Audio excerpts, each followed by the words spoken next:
তুমি কোন শহরের মাইয়া গো লাগে উড়া ধুরা আরে আয় চাঁদ মামা চিনতে দিয়া যা রে কে ভালো। দেশের ইতিহাস সৃষ্টিকারী তুফান সিনেমা মুক্তি পায় 2024 সালের কোরবানির ঈদে। এই সিনেমার লাগে উড়া ধুরা গানটি ব্যাপক ভাইরাল হয় তখন।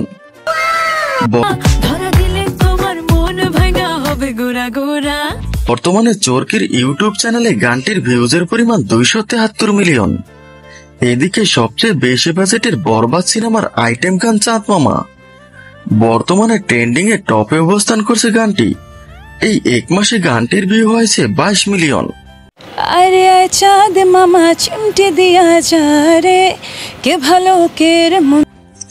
দুইটি গানের হিরো শাকিব খান থাকলেও উড়াধুরা গানে ছিলেন মিমি চক্রবর্তী এবং চাঁদ মামায় আইটেম গান খ্যাত নুসরাত জাহান। তেমনি ভাবে দুটি গানেই কণ্ঠ দিয়েছেন জনপ্রিয় কণ্ঠশিল্পী প্রীতম হাসান, কিন্তু উড়াধুরায় দেবশ্রী অন্তরা কণ্ঠ দিলেও তুমি কোন শহরের মাইয়া গো লাগে উড়াধুরা বরবাদে ফিমেল শিল্পী হিসেবে ছিলেন দোলা রহমান। দুইটি গানের কোরিওগ্রাফি ইন্ডিয়াতে করা হলেও বাজেট বেশি থাকার কারণে উড়াধুরা গানের থেকে চাঁদ মামার কোরিওগ্রাফি চমৎকার হয়েছে। এবার আসি মূল পয়েন্টে, অর্থাৎ গানের বিষয়ে।